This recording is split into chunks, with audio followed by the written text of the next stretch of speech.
Assalamualaikum warahmatullahi wabarakatuh.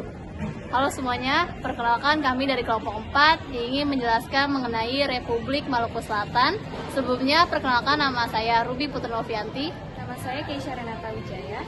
Nama saya Sarita Putri. Nama saya Wifi Zulaikal Tafili. Nama saya Syukurina. Nama saya Sibila Vanessa. Nah, kalau kalian penasaran, tonton video ini sampai habis ya. Pertama akan menjelaskan pendahuluan. Republik Maluku Selatan atau RMS adalah gerakan separatis yang memproklamasikan kemerdekaannya pada 25 April 1950 di Ambon, Maluku.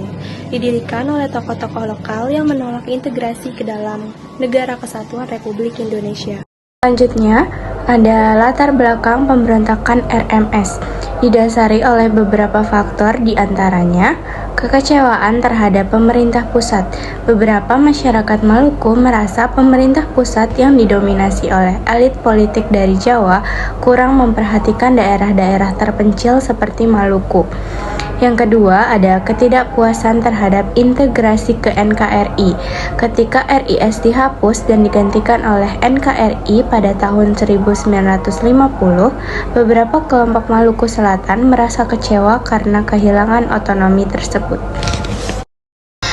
Yang terakhir ada keinginan untuk membentuk identitas sendiri. RMS berusaha menciptakan identitas negara sendiri yang didasarkan oleh keunikan budaya dan agama masyarakat Maluku Selatan. Lalu selanjutnya ada jalannya pemberontakan. Yang pertama, deklarasi RMS. Pada 25 April 1950, kelompok separatis yang dipimpin oleh Christian Robert Stephen Tolmopil memproklamasikan berdirinya Republik Maluku Selatan di Ambon. Yang kedua, reaksi pemerintah Indonesia. Pemerintahan Indonesia di bawah kepemimpinan Presiden Soekarno menolak deklarasi ini dan memandang RMS sebagai ancaman terhadap kedaulatan. Ketiga adalah operasi militer.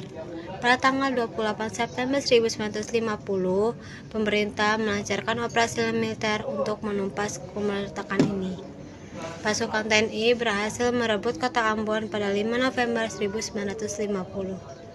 Pemerintah RMS pergi ke Seram pada bulan Desember untuk melanjutkan pertempuran RMS dalam bentuk perang gerilya.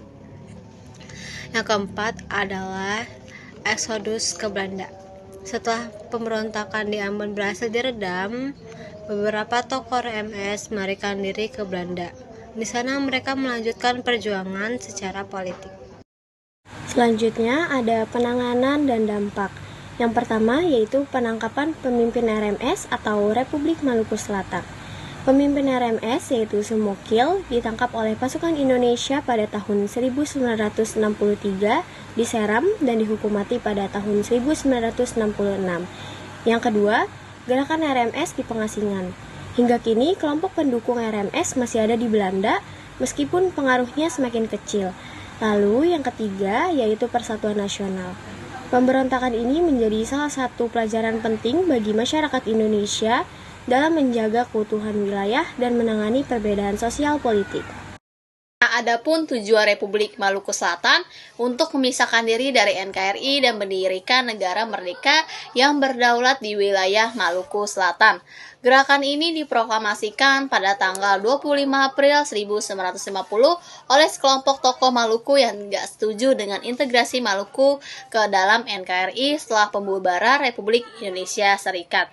Namun, upaya ini tidak diakui oleh pemerintah Indonesia dan dianggap sebagai tindakan separatisme hingga saat ini masih menjadi bagian dari sejarah perjuangan politik yang kontroversial di Indonesia.